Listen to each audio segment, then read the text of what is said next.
Hello, my people. Good morning, good afternoon, good evening. Welcome back to the Very Good channel. Today is Sunday, and tomorrow is the day we are talking about. The release of Mazi Nnamdi Kanu campaign continues. As we want to give you a shocking news, Nigeria is a very funny country, a very funny place, unbelievable. Deteriorated to the bone marrow. Nigeria really, I'm telling you. Do you know what I'm about to give to you right now? Is that Tinubu has gotten court injunction to ban the protest. Court injunction to ban the protest. Is that correct? Verified or not verified?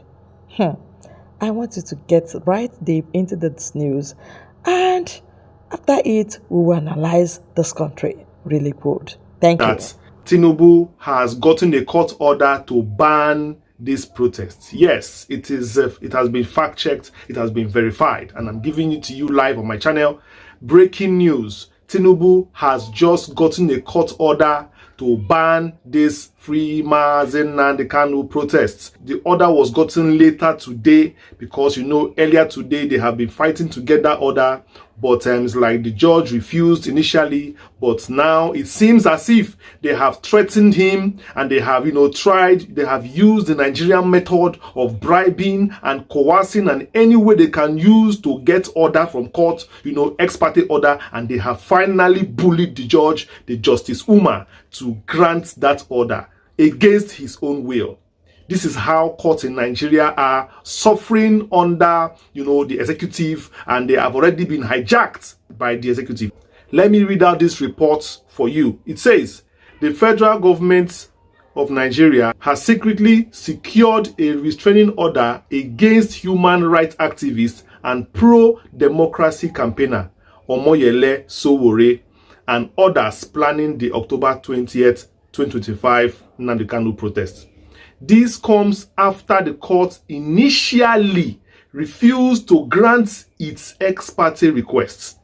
Now, it was reported that Justice M.G. Umar of the Federal High Court 5, Abuja, had declined to grant an ex parte injunction filed by government lawyer Wisdom Madaki, who represented the police and the federal government. The suits marked FHC/ABJ/2202/2025 sought to bar Sowore, the Take It Back movement, Revolution Now, and persons unknown from participating in or organizing or promoting the planned protest demanding the release of detained separatist leader Nnamdi Kanu.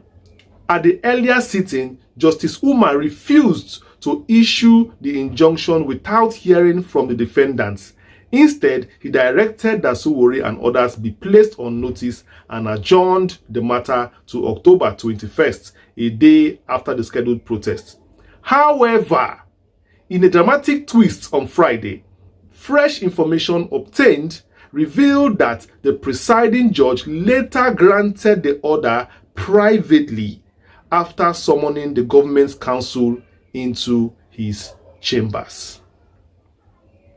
This is the bad news reaching my table, and unfortunately it is coming at a time that people are about, putting their final gear in how Monday is going to look like. The federal government decided to strike at the last hour so that there will be no other time to go and counter this judgment. Such a pity. Now, this is what I have to say.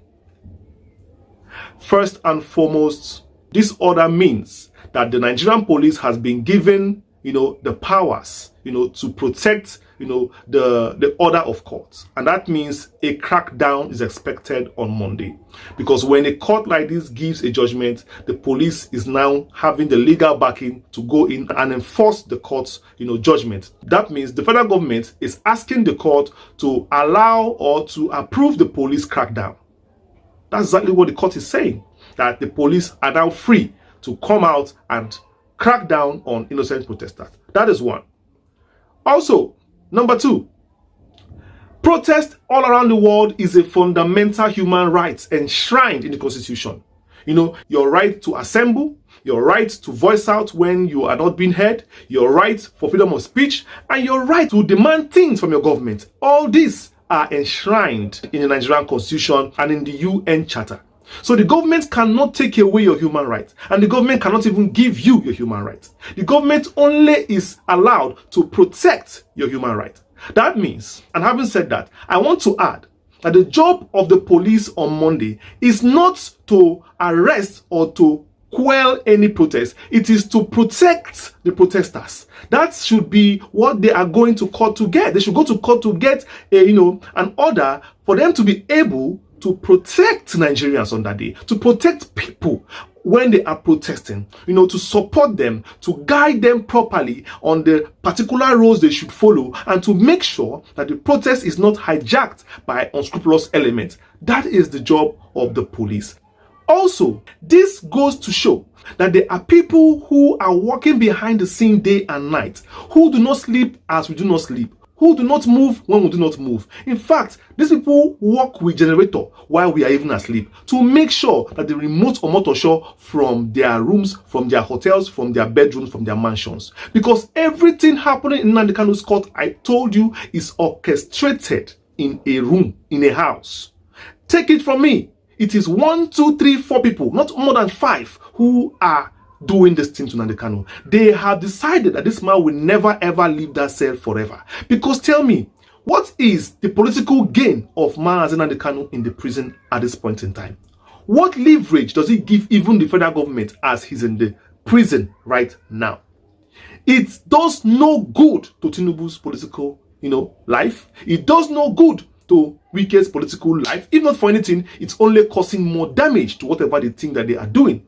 So Nnamdi Kanu in the cell is more of a personal vendetta, a personal grievance. People are keeping him there for a much bigger problem, like the Fulani terrorists who are in the bushes in the south to southeast Igbo land, who have taken over lands, hijacking farms. This is the major agenda, to Islamize and Fulanize Nigeria.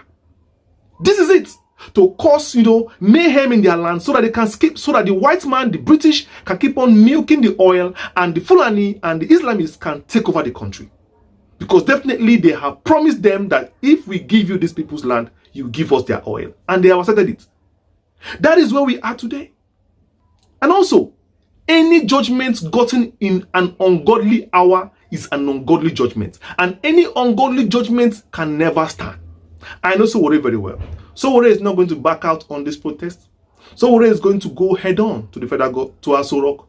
So whatever they are doing there, they are doing for themselves, because they know very well that Sowore is not going to back down. Yes, so how will Monday be? Definitely the protest is going to hold, but the police are going to man several positions, blocking the protesters from going to critical areas to let their voice be heard. At this point in time, I'm calling upon the UN, the US to beam their searchlight on Nigeria on Monday, because definitely nothing is going to stop the protest on that day, because already enough mobilization has been made by Sowore, and people around definitely cannot stop today. The Nigerian government has no right to stop a protest. The courts has no right to deny anybody fundamental human rights. Nobody can deny anybody fundamental human rights. Getting a judgment from court does not stop anything. You can't get a judgment from court to stop someone's human rights. No judge has the power to do that. The protest has been tagged peaceful protest by Sowore Clear. It seeks to demand the release of Mazi Nnamdi Kanu. It doesn't seek to go and overthrow the government. It doesn't seek to go and destroy government property. It's just to create awareness, and the world should come and see what is going on in this man's life, and perhaps the government should start making out steps to release him. Very simple. So why is the government afraid? Why is Wike afraid? Why is Tinubu afraid? Why is Sultan of Sokoto afraid? What are they afraid of? You are not afraid of bandits in your town. You even bring them into your local government. You give them titles and give them money and guns and weapons. You give them military grade weapons, but yet you are afraid of Nnamdi Kanu, who has been politely following you to the court and back. Who told you that Nnamdi Kanu cannot, sitting down in that cell, cause chaos in the southeast or even around Nigeria? Who told you that Nnamdi Kanu cannot do that? Who told you he doesn't have the capacity to say a word and Nigeria will just, shake? But he is following it because he said it from the one that he doesn't want violence, that he wants a peaceful referendum. That is what he stands for. Now they have bullied this justice, they have bullied this judge, and they have squeezed out a report from him. Only God knows what they did to him. Only God knows the kind of word they used on him. It's funny how this country works. I pity for judiciary. I pity for armed forces. I pity for the police. No wonder the Nigerian police is one of the worst in the world, because the government made it so. Nigeria is the only country that they will create an institution and make sure that they are the weapons fashioned against it and pull it down. If you work in Nigeria, you are an enemy. Nigeria is a machine that is not built to function. Thank you very much, Chinedu. You have done noble. Yes, doing a research and bringing up facts is a way out and progress. God will be with you in your work for humanity and, of course, for your family. I know Azugo, we are following you at the back. We are doing it together, and we must push through together. And Martin and the Khan must be freed. I know Shore would not even consent to that nonsense. That is secret stop to what is open. We need it openly, all right? And that is just the truth of the whole matter. Thank you very much for your time on this very good channel. God bless you all.